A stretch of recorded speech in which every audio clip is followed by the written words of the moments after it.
back, guys. Just kidding. That's a lot. That's like way too much. That was way too much. That's like 4 p.m. type stuff. I know.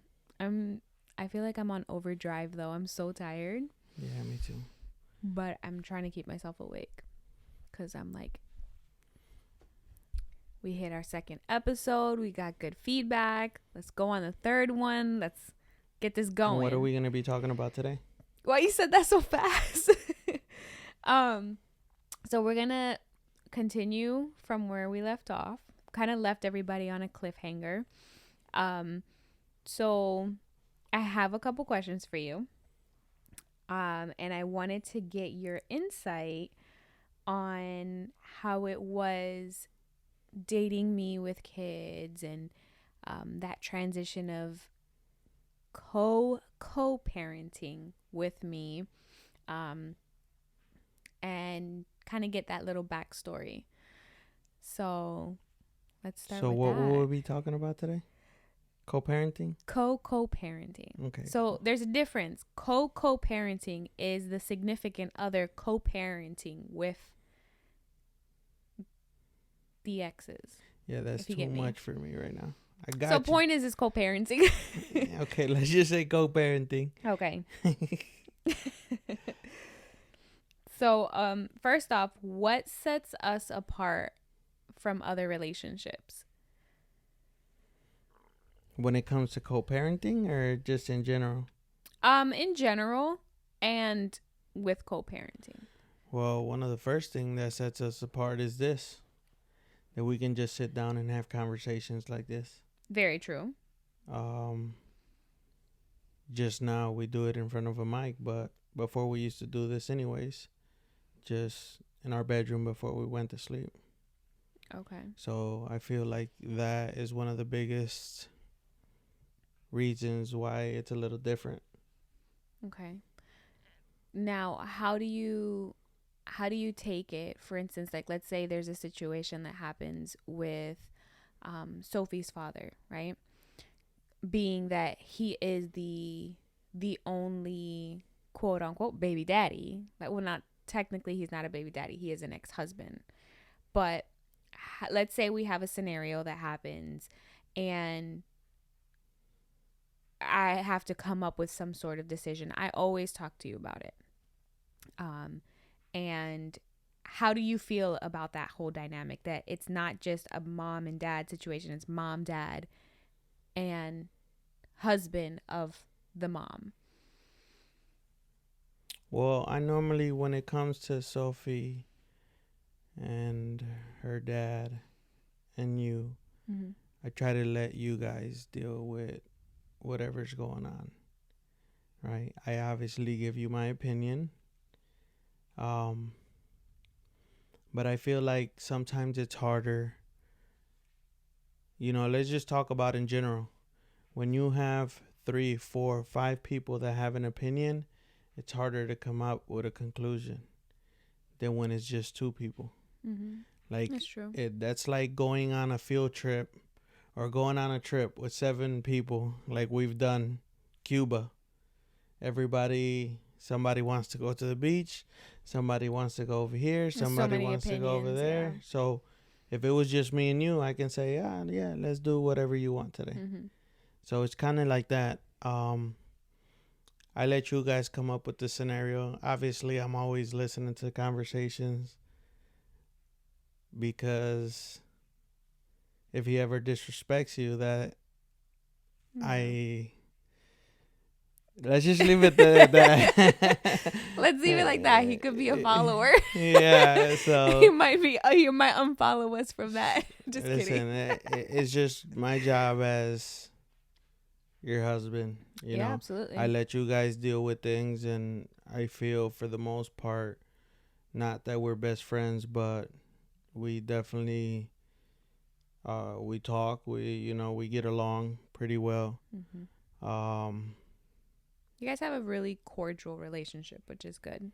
Of course. Yeah, there's that mutual respect from both of you.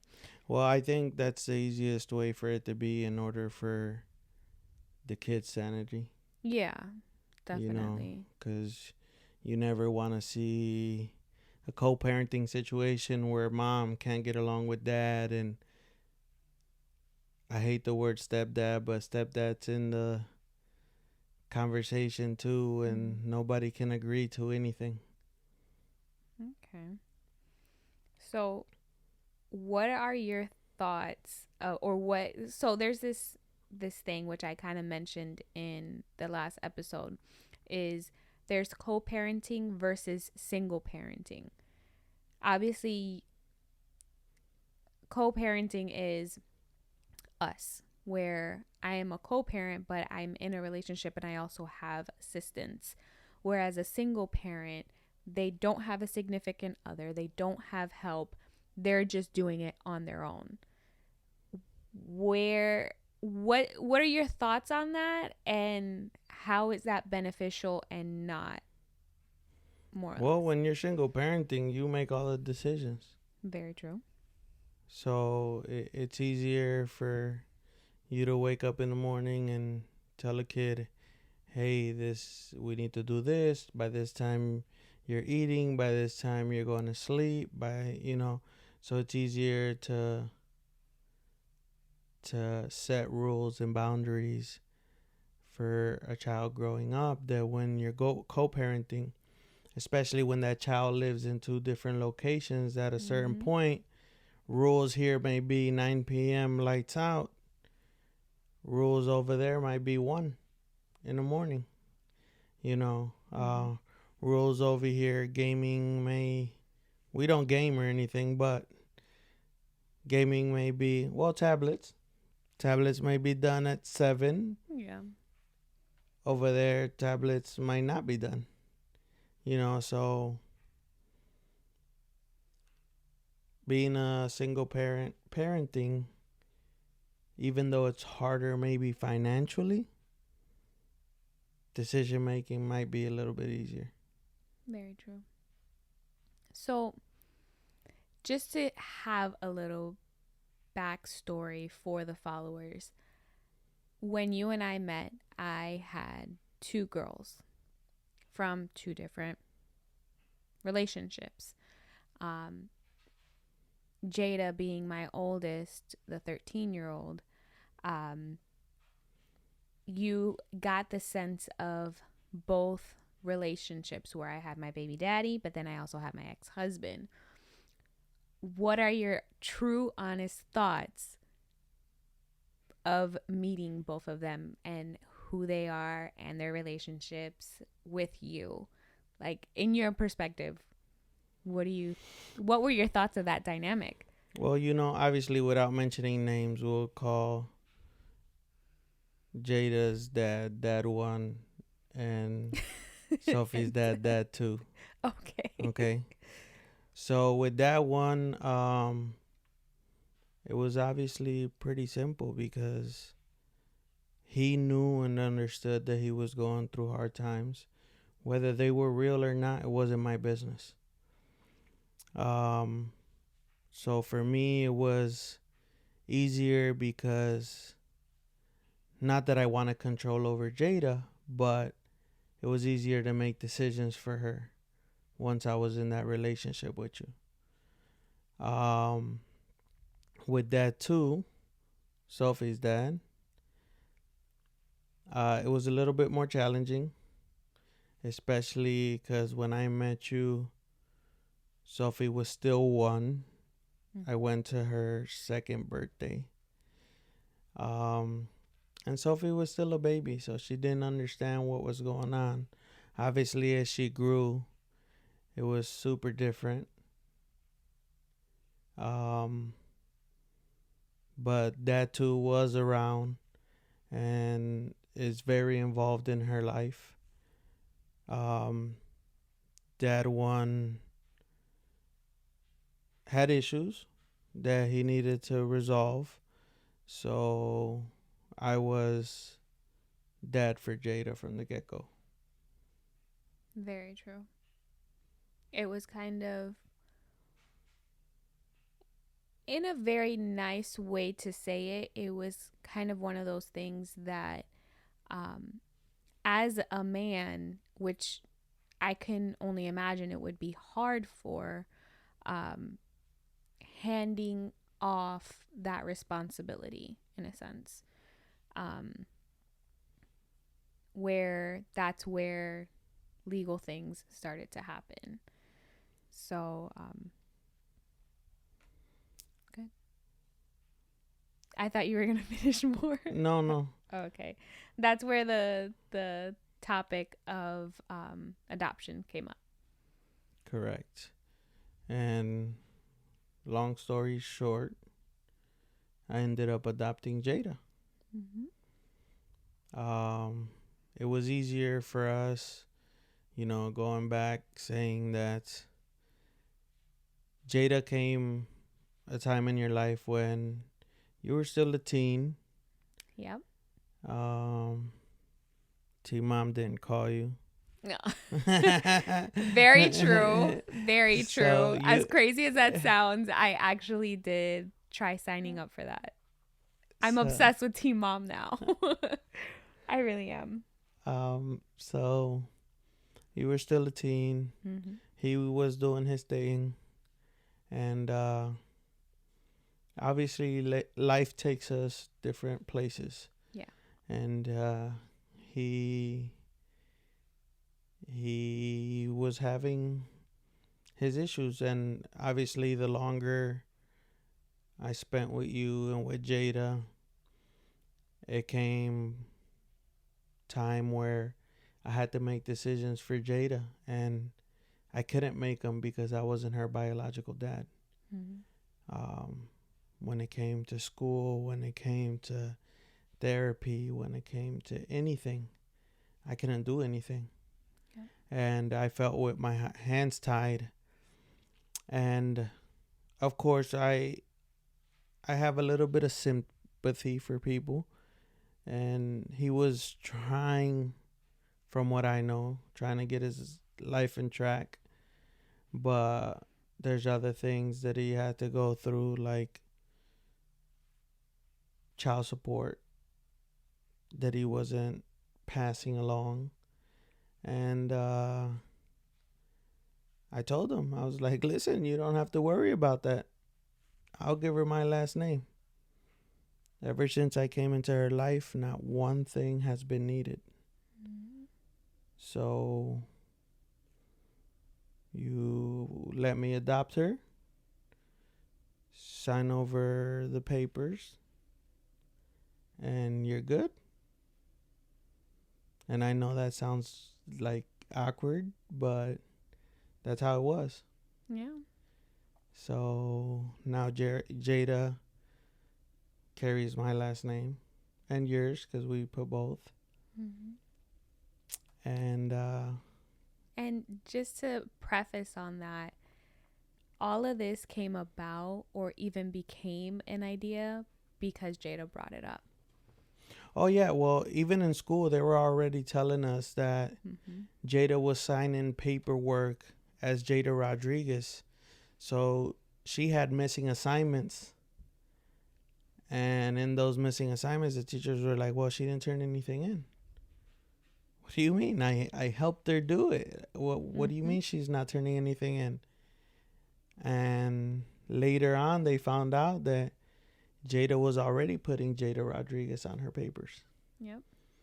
So once they found that out, she brought it up about us adopting, well, me adopting her. And obviously then came Victor, and she was super motivated about having the same last names as Victor. Yep. So, yeah. And she only had to ask us once. That for me was just that indication, like, all right, we got that green light. And I sat down with you and we kind of talked about it, and you were like, let's do it. Let's figure it out. Let's find the paperwork for it. Let's do all of this. And for anybody that's thinking about going through that, it's not that hard, surprisingly. I mean, you find a fairly good family attorney, and they just fill out the paperwork for you. And sometimes you don't even need that. It's Yeah, you don't You really need really, that. We yeah, went through it that way because we were so busy doing other things that it was easier yeah. just paying somebody to fill out our paperwork, turn them in, and get it back to us. Um, Mind you, but I definitely would like to make a video about us talking about like like that whole that whole process. process and Yeah. that day, just because we also got film Yeah. from that day. Yeah. We set up a few cameras a while ago, We could and even like add a clip to the YouTube page. That would be nice. of course, but like if we explain the whole process and It's just a add it lot. on there, It's a lot. that'd be pretty cool. Yeah. No, and I think that once we finally thought about, okay, you know what, let's do this, let's get this going. It is a process, and it did take us a little while to get everything finalized. And in the midst of all of it, I had Victor, so we had a newborn baby with this whole adoption. And of course, then COVID hit. It was supposed to, as crazy as it sounds, when we calculated it all, it was supposed to, like, the finalized adoption was supposed to happen on her birthday. Like, just calculating all of that. And that to me was just so significant. It did happen a little after, but it meant a lot. Yeah, with COVID, a lot of things were backed up. A lot of things, um, our paperwork wasn't seen for about a month and a half Yeah. after we turned it in. No, and then it was turned in, and then there was something that was signed wrong, mm-hmm. and we needed to get that back, and And it, re-sign yeah, it. Yeah. it was a lot. It was a lot, and throughout all of that, we tried to protect Jada from a lot of it, because as crazy as it sounds, not a lot of people will understand, and I know that a lot of people will take it like, oh, he just gave up his daughter type of thing. But I also, like you, saw so much sympathy in that, because we were all going through it together. We understood the reason why he did it. And others would be like, they don't take that into consideration. Of course. And that's why, like you said earlier, we have a pretty good relationship. It's not like I speak to him every day or haven't spoken to him. And, well, I spoke to him about 2 months ago, 3 months ago. He called me. That. Yeah. So, but obviously we don't force nothing on Jada. Everybody has their opinion. Mm-hmm. We let her choose. If one day she grows up and wants to have a relationship with him, that's on her. That was gonna be my next question. How would you take that? How would you feel about that? What would you do? How would you respond? So I grew up with a stepfather, which I don't call stepfather. I rather say I have two dads than a dad and a stepfather. So to me, it was always like, we went through a lot of things growing up, but one thing I can say is, even when my biological dad wasn't there, my stepfather did his thing. So to me, if after Jada grows up and wants a relationship with him, I definitely encourage her to. I know that one thing she can never complain is that I didn't do my thing, Mm-hmm. I made sure she had a roof over her head, food on the table, clothes to go to school, my responsibilities, you know. I obviously give her that fatherly love, You guys have a great relationship. but greater than a lot of people would ever expect. Yeah. Sometimes I get bugged by her, but Yeah. she says it too. She's like, I love bugging you. You guys have truly an amazing relationship. Like there's times when I come home and they're just cuddled up on the couch watching a movie or just knocked out, and I'm like, okay, leave me out of it. Or there's times when I'm getting kicked out of my bed so she can cuddle with her dad, and I'm just like, I love that, you Or know. with whatever I'm doing, if I'm doing construction outside, She wants she's to do out it. there. She wants to put nails She wants in. to mow the lawn. Yeah. And I have videotape of her mowing with Yeah. my big machinery. Or if I'm in here in the office, she's turning on the mics Or let's just and recording add herself. that she did your nails the other day. I let her do my nail. He Which one had was it? a This nail. a poly gel acrylic thingy It on your was nails. for, what day was it? Martin Luther King Day? Was that? Martin Luther King, I think so. Yeah, she wasn't. She didn't go to school that Yeah, day. there was no school on a Yeah. Monday. And it was just me and her. And she was like, Bobby, can I do your nails? I'm like, well, we can wait till mommy gets here. She's like, yeah, but we got all this time. Can I do your nails? And I was like, you know what? You can do one. You can't do all of them. You could do one. And I was like, I can explain one nail. I can't explain a whole hand. Just know I came home to my husband waving his little finger or big finger in my face like, With a nail. you gonna cook dinner and make sure that you clean the Let me dishes. tell you, though. Like he had the little hiss in the back of every sentence, When it every came word. to digging in your nose or scratching yourself, them nails are good. I might have to have We're one. just gonna leave it there. We're just gonna leave that All statement right there. That I enjoyed the nail. Yeah, that you enjoyed the nail. I mean, that's a thing now. People do that, but whatever. So, with all of that being said, how? Hold on, before you continue. Sure. To all those fathers listening to us, do I get A+ for fatherly? Babe, you surpass an A+.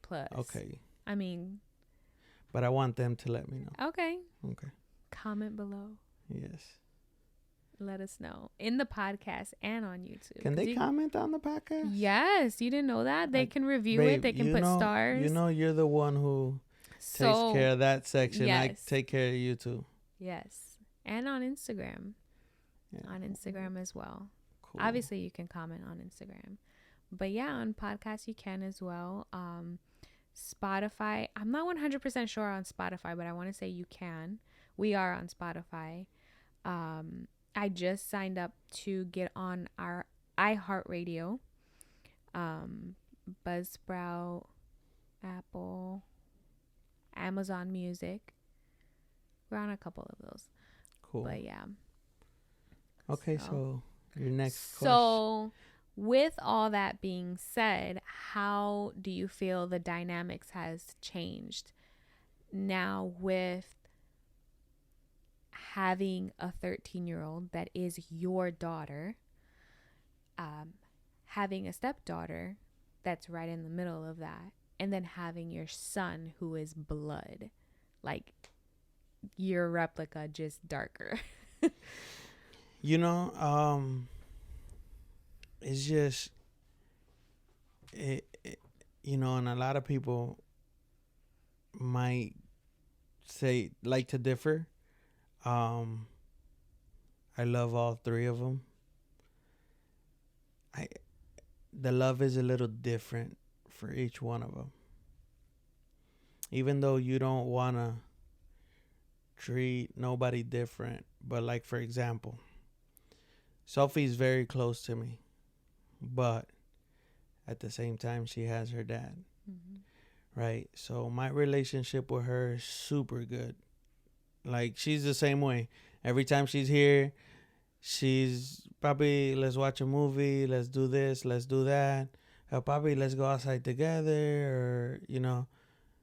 But Jada, it's like I'm with her every single day. And with Jada, I have a relationship to where we can actually have conversations. She's 13 years old. Mm-hmm. You know, so when something bothers her, she lets us know. I have a voice, and this is my opinion. And she That's lets us Jada know. right there. Yeah. So she lets It's us either know. that or she's dead quiet, doesn't say a word. And then obviously Victor's different. Like anybody who meets Victor knows that it's very different. Yeah. Victor is just that little ball of joy that walks around. He has such a great personality. That kid is. Super. Like even when he gets yelled at or spanked, you're like, oh man, like That's called parenthood. should I have spanked him? Look at his face. He's like, He's so but cute. yeah, I love them all, but I would have to say that, you know, I like when like for example, if you ask my mom, oh, who do you love the most? She'll never answer. Right? I feel like parents never answer. But my grandmother was one of those who would tell you who her favorite son was or who her favorite grandchild was. She didn't care who was listening. And I feel like we do. We have, oh, this one, and maybe not that it's your favorite child or maybe not that you love them more, but I feel that relationship with each one of them are different regardless of what you say. My mom has 8 kids. She can't tell me that all 8 are loved equally. There's no way. No, you guys are You know, all it's so like your different. dad has 7. 7. He can't say he loves them all equally. One of them doesn't even talk to him, Mm-hmm. you know? So it's like, it's one of those things. I feel that we can have a favorite child. I feel Or, like you can have a favorite thing from every child. yeah, that too. It's for me, I can say all 3 are my favorite in the sense of there's one specific thing that is my favorite thing about them. Jada is that's my best friend. Well, I feel like that was also your first love. She You know, oh my god, yes. you were a teenager. You had your baby, Yeah, and it was like, she was my guinea pig. She was my guinea pig. I was 5 months pregnant graduating high school with her. So she has truly, truly seen my ins and outs, my ups and downs. That's my best friend. That at the end of the day, yes, I have adult friends, but those adult friends have never seen me cry like she has. So she's my best friend. And then I have Sophie, who she's that one kid that just cares so much, like too much, that she just looks at you in the eyes and she knows if you're hurting, if you're really happy, if you're concerned. That's just her. last weekend when Victor jammed his finger. Oh my God. She started bawling. She's just sitting there crying, and I'm like, "Baby, why are you crying?" Because Victor's crying. And for those of you that know Sophie, she speaks like that. She talks like this. She is. I'm trying to remember the name of that movie. It's the acapella movie. Oh my God. Pitch Perfect. Yes. You know the little Asian girl? I don't know if she's Asian, correct? Sorry. I'm not trying to offend anybody, but she to me is Asian, and she literally talks. Oh, yeah, I remember. That's Sophie. Yeah. That's Sophie is literally, Mom, can I go get some juice? I just really want some strawberries right now. And I'm like, what? What did you just say? Because that's just her. That's her personality. Yeah. And she just genuinely like feels people's pain. So last week when Victor jams his finger in the car, she's like, I'm just so sad because he hurt his finger and he's bleeding. And then he's perfectly fine. And then I look at her and she's still crying. And I'm like, Mommy, why are you still crying? She goes, I just feel so bad. He hurt himself so bad. Like, it was so bad. And he's all right with his Band-Aid, looking at his finger. He was perfectly fine. And then Victor is just that kid that does not give a crap about nothing.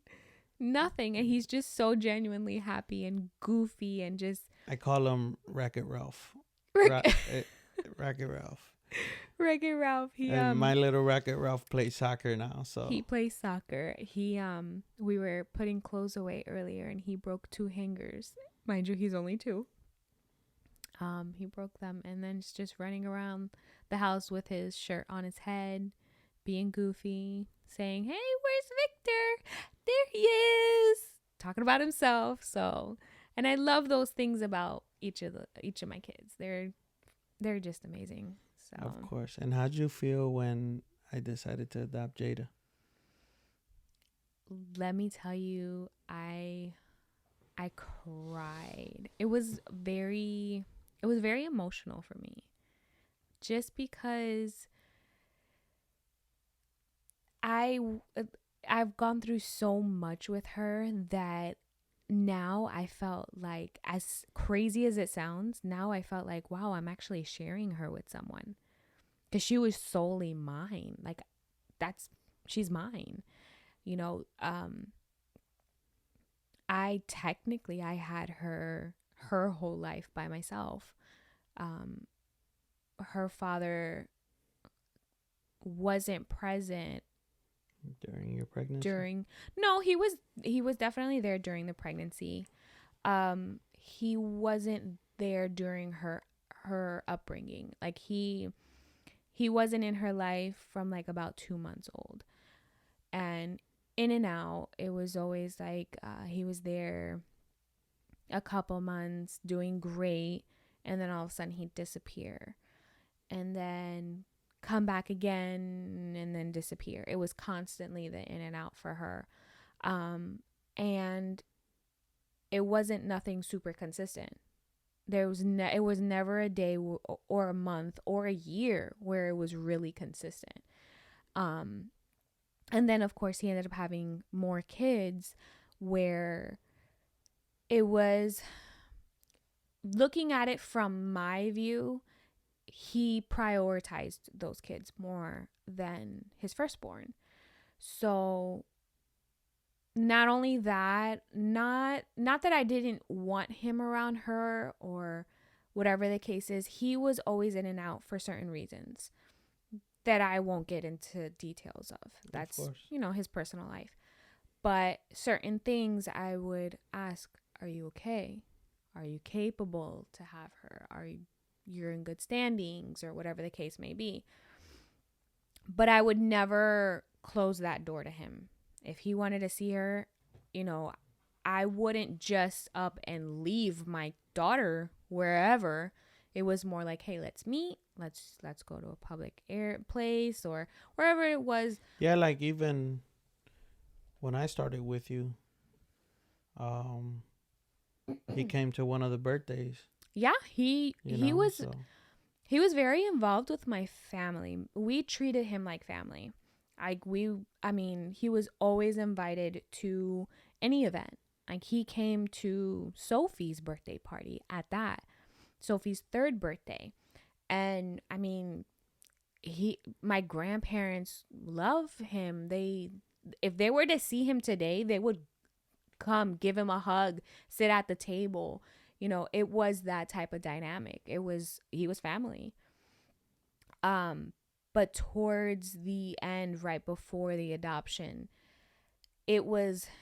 I honestly felt like I was mourning someone's death, as crazy as that sounds, because it was like, wow, this is what a transition of, like, removing someone from your life. I think it would have been different if he was still very consistent, or if he ever was consistent. But because he wasn't at all, I felt like he's completely gone. Like, that's it, And I always try to think of how Jada would look at it and how she would feel if she knew exactly how he left. How he left the picture. And she hasn't brought it up yet, as of yet. I know eventually one day she will, to the both of us. And I will be black and white with her, you know, and I have proof and I have the video for her to watch when she's ready, you know. Of course. So, but yeah, it is kind of weird, you know, just that dynamic of how it all happened and how long it took. And once it was done, it was like, oh, she's not just mine anymore. I guess I'll share her with you. Listen, she loves that Rodriguez last She name, does. so She really does. That's one big thing that she said. She wanted your last name and she wanted Papawelo's last name, which is my father. So she got it. She got what she wanted. So it was nice. yeah, that's super cool. So with that, do you want any more kids? So we talked about this last time. I think it was episode 1 or something. I answered no very quickly, and my answer is still no, from the sense that after seeing everything you went through with Vic and the pain and everything else, I was like, I can't have her go through that again. Side note, I will not go through that again. And 2 days ago, we were talking about doing foster care in the future, which I feel that we're both very passionate about. What we don't agree on is age, but I feel that's something So that... let me defend myself, though. Let me defend myself, okay? When we had this conversation, I said that if I was to get into foster care, I would like to foster babies. But to go a little further, I would, if that was something that we were like set in stone, we are definitely doing this, we're going to pull through with that, that's it. I will leave my job, quit my career to be at home and foster babies. That's why we're going to leave it for the future. Exactly. Exactly. Because I'm like right in the midst of my career, you know? But that's something that I am very passionate about. I even seeked advice from a foster mom that I know who is a good friend of mine. And she currently does it, and she just adopted 2 beautiful little girls, aside from her having a 15-year-old girl. And that's what she does. She fosters kids, and her doors are always open. There's always going to be negatives in it. There's always going to be cases where, you know, you get attached to the kid and the parent gets better. It's always the purpose of why you're doing it. It's for the good of the child, but I always see it as bring that child back to their parents in a good state. Let their parents get better so that they can come back home to their parents, if that's what God wants it to be, as I would say. And so, going back to what we were talking about, how do you feel my dynamic with them is when it comes to co-parenting? With the kids? With the parents. The other parents. So my ex-husband. How I see your dynamic. I see it great, to be honest with you. There's times when, like, I'll ask your advice about something and you'll give me your advice. Or there's times when he says, no, I want you guys to figure it out. And I think that you play a very, very, very good role in it. Very mature. There's times when I'm just, I say things out of line and I'm pissed off and you're like, no, you're not going to do that. Nobody's going to disrespect no one. Like, you're that mediator that we need. He may not know that, but that I think it's great. As far as Jada's, he's gonna start listening to our podcast to see what's going on. Probably, but that's good. At least he'll know. as far as Jada's biological father, because you are her father, you handled that situation, past tense, beyond amazing. Beyond amazing. And I'm not saying that just because you're my husband, but I don't know if it was because you saw how emotional I was getting about it, because I tried to keep that a little more private, even to you, but you kind of just took the lead in that and took over, and that helped out a lot for me, and that change. So I loved it. I think it was great. Thank you. Cool. Well, with that being said, we should close up. Yes. But have we figured out how we're going to close? Can you said it on the Nest? Oh, my God. No? Listen, we're going to need your guys' help with that. How are we going to close?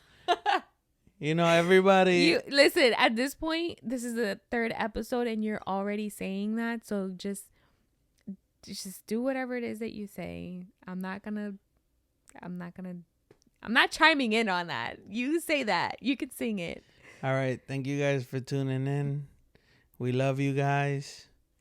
Please don't forget to follow, like, comment on this podcast, on the subscribe, YouTube. Smash, do all that thing. What? No. Stop. No. It's Oh. too much. It's too much.